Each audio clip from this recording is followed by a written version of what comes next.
Hello, and welcome to part 3 of Churchill's Initiatives. World War One crackpot schemes or good ideas. And, well, this is the tank. It is really to Mr. Winston Churchill that the credit is due more than anyone else. He took up with enthusiasm the idea of making them a long time ago, and he met with many difficulties. He converted me and the Ministry of Munitions. He went ahead and made them. The Admiralty experts were invaluable and gave the greatest possible assistance. They are, of course, experts in matter of armour plating. Major Stern, formerly an officer in the Royal Naval Air Service, a businessman of the Ministry of Munitions, had charge of the work of getting them built, and he did the task very well. Colonel Swinton and others did valuable work.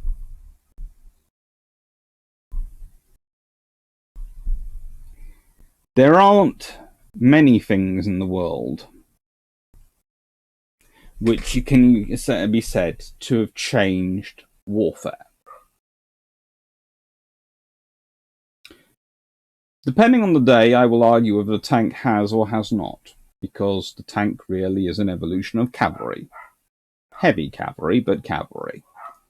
However, let's be honest, fusing the mobility of heavy cavalry with the firepower of the artillery is always going to create a very interesting organization, especially, and a very interesting capability, when you then fuse it with the people who like to bring the world battleships, i.e. these things. They're going to think about armor. Now,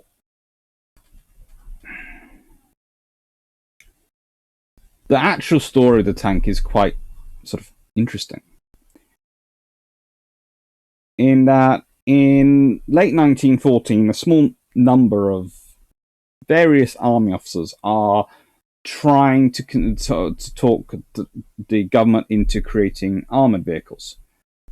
Now, the reason they're doing that is that the Royal Naval Air Service has been using armoured cars with quite a lot of great success on the Western Front, doing all sorts of random things with their armoured cars. And they're going, this could be useful. We'd like this. And the army just turns them down and goes, well, we're not sure we think we're giving you too many machine guns for starters, so we're definitely not going to give you this. The War Office is an interesting organization at this point. They're kind of overwrought and overrun. And so these army officers seem to go and start having a chat with their Royal Navy armoured car officers, who go, well, we have Churchill as First Lord of the Admiralty. Let's go to run it up our flagpole. And Churchill goes, I like this. So he forms the Landship Committee. And he puts Euston Tennyson Dennicott, the Director of Naval Construction, and the guy who likes to build battleships, in charge of it. Can't see where this is going at all. Put a battleship guy in charge of a landship committee, and what's going to bob out?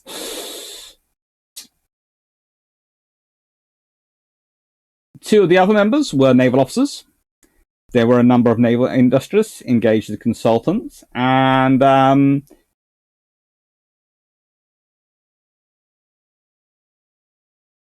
honestly, this group starts to evolve and grow. Now, you cannot, therefore, because so many people are involved, name anyone as the inventor of the tank. But you can absolutely say this. No other minister, no one more senior or more influential was as engaged or supportive of the creation of the tank than Churchill. That might upset some people. They might be wondering, why is this a crackpot scheme? Because, let's face it, if you're a normal person, and in 1914, someone comes to you and says, I have an idea. Let's make a big armoured box that moves and put a gun on it. How many people see motor cars at this point? How many people think of motor cars as reliable? They see them getting bogged down in sitting there going, what are you talking about? Honestly? What is this? Have you been getting into the East India Company supply again?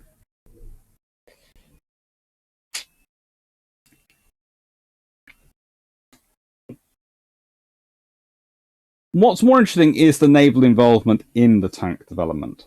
For example, the then Lieutenant Walter Gordon Wilson, designs the gearbox and develops practical tracks which will actually work. The prototypes are built by an agricultural machinery company.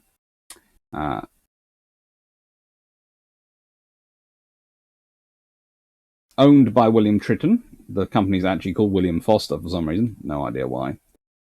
Should probably look that up, but honestly, this is not supposed to be longer than 10 minutes, so that was going a bit too far.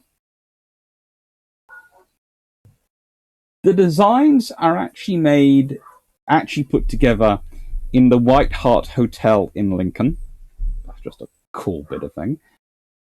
And they are designed to be able to cross a trench 4 foot wide. A little over a meter. And the first tank, or first vehicle that can be sort of called a tank ever built, is this one, which is called Little Willie. And no one will ever convince me that it was not a Scottish sailor who came up with that name. I don't care what excuse they're using to talk about a say they're being rude about certain German or other people in the world. That was a name that must have been come up with by a Scottish sailor.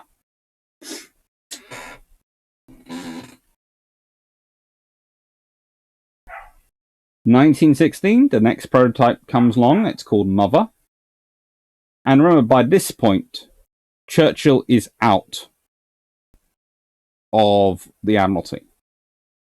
So he manages to bed this down in 1915 and get to the point that it is going to work and be pushed forward and to be successful whilst he's also in the process of what's our next topic of discussion, Gallipoli. Here's another interesting idea. Let's say this starts off earlier. Churchill is infused with this as he can be earlier.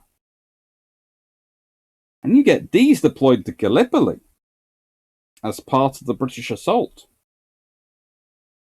Imagine Gallipoli with a Mark I, a mail tank, as it's called, I think that's a Mark V, lumbering across the scene. Honestly, considering the train at Gallipoli, I don't think it would change much, but it would have been quite fun to have the first amphibious armoured assault be part of it. Would add more for me to be able to talk about in the next one.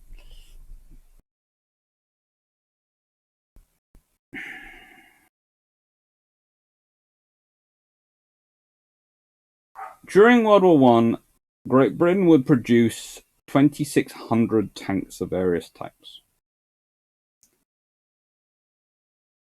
And whilst the first tank to engage a battle is the D1, a British Mark I male, during the Battle of Flers-Couslet.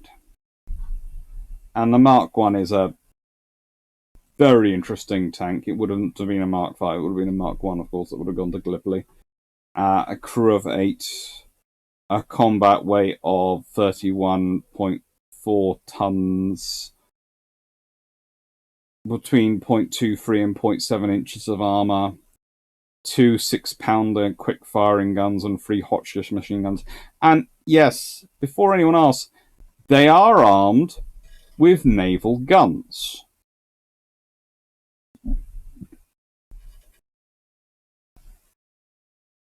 They are armed with naval cannon. Again, the army wasn't being helpful. The Navy said, well, frankly, we've got some 6-pounders we can give you. Take them. They're quick firing. They'll do. So, the first tanks truly are land ships, because they're armed with ship's guns. They're armored like ships, warships, and they are fording across the great ocean of mud that is the World War One trench system.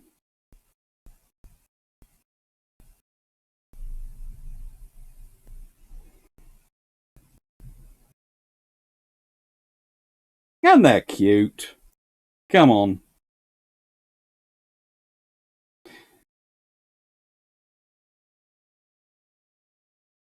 What's interesting is that even though they build the prototypes, Foster only gets to build 37 of the male in the first order tanks, and the Metropolitan Railway Carriage and Wagon Company of Birmingham gets the job of building 113. That's 38 male and 75 female tanks. So it goes Navy, Agricultural Company, and then Railway Company to build the tanks.